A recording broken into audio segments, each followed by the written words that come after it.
Bruqua v. State. So it's a 9-judge panel, was a 6-3 decision. There's 3 dissents here. The dissent looks to me like it's even longer than the majority position. So the dissent was pretty unhappy. At least one of them. One of them is more concise. And this involves a shooting. One guy purportedly, allegedly shot and killed another guy. So he's on trial for murder. And some of the evidence against him was a purported matching of bullets recovered from the scene with one of the defendant's handguns. But we'll go through the facts of the case as we go here. So as often happens in these decisions, they give you kind of a quick overview and often a spoiler at the very beginning. I'm going to need my glasses to read this if I'm not going to be looking sideways. So the Chief Justice Fader, F-A-D-E-R, wrote the majority decision here, who writes, firearms identification, a subset of tool mark identification. So tool marks, folks, are just the marks made by a tool. When one hard surface impacts another surface, it typically leaves a mark of some size. In a firearm, that would be for the bullet, the lands and grooves of the rifling in the barrel would leave their marks on the bullet that's fired out of the gun. And the brass casing, steel casing, whatever the casing is for the bullet, would typically have marks left on it by the chamber, by the firing pin, by the firing process, by the ejection, and so forth. So those are what tool marks are, literally just the marks of a tool. So a subset, firearms identification, a subset of tool mark identification, is the practice of investigating whether a bullet, cartridge, or other ammunition component or fragment can be traced to a particular suspect weapon. The basic idea is that one, features unique to the interior of any particular firearm leave unique microscopic patterns and marks on bullets and cartridge cases that are fired from that firearm. And so two, by comparing patterns and marks left on bullets and cartridge cases found at a crime scene, unknown samples, to marks left on bullets and cartridge cases fired from a known gun, a known firearm, known samples, firearms examiners can determine whether the unknown samples were or were not fired from the known weapon. That's the theory. That's the claim made by firearms identification experts, in scare quotes.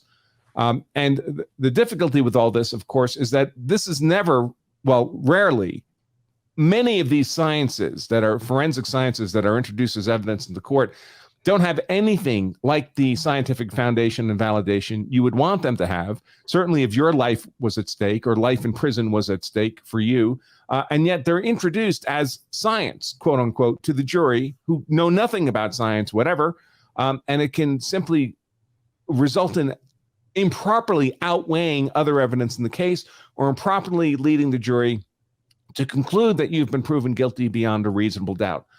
In this case, because of these firearms identification marks. And of course, that's what this study is about. There's the appellant here is complaining that at his trial, the firearms identification expert presented by the state said without qualification that he could match the bullets in the victim to this defendant's gun. But we don't believe that's true. Or at least it's not necessarily true. There's a lot of doubt about it. And doubt, of course, should be death to a verdict of guilty. And that's what's in dispute in this case. And especially, I would suggest, folks, with modern firearms, CNC, computer-controlled machinery, constructed firearms, the variances are so reduced compared to how guns were made even 30 or 40 years ago that the guns are a lot more similar mechanically than they ever have been before, and therefore are going to leave very similar marks in the bullets or cartridge cases, making it all the more difficult to make the specific claim that this bullet was fired from this gun. Any thoughts, Steve, before I move into the facts of the case? Well, this is a very, very thorough review of everything that we know regarding bullet matching, quote, science. And I'm still going through the case myself. I've read through it quickly once, but this is not a quick read. This is a very in-depth, deep dive case. And I will note that they, there's this, people watch CSI, people watch television in Hollywood, and they think that this is some sort of magic and that science is going to solve everything. And the fact is that there is stuff that there are definitely things that these people can deduce and come up with. The question is, how far can they go in their opinion? And that's the question. Can they say this particular bullet recovered matches to a reasonable degree of scientific certainty this particular firearm. To the exclusion of others. That's the question before the court. Yeah, to the exclusion of others. So it had to be this gun that fired the bullet. Exactly. I mean, that's the key, right? Because if you imagine that every gun was absolutely identical, it would leave the same marks on every bullet that was fired from any gun. So you could match a bullet, say this bullet came from a gun with these characteristics, but you wouldn't be able to say it was this particular gun to the exclusion of other guns. That's what's required here. Oh, that's what they claim they can do. Right. And, and we've been kind of part of a group. I know Ian Runkle, I'm going to be on Runkle's channel at 7:00, also going through this case. And he has been put together a $1,000 challenge, which I think Mr. Andrew Branca himself, has said he will match. So there's now it's up to 2,000. We might be able to get that up more after this decision, which is a closed set study or an open set study, giving a definitive answer to these things, because the science is not there to make these conclusory opinion statements. But there's a whole body of examiners that want to testify this, and prosecutors who want to promote this to juries to say, this is a match.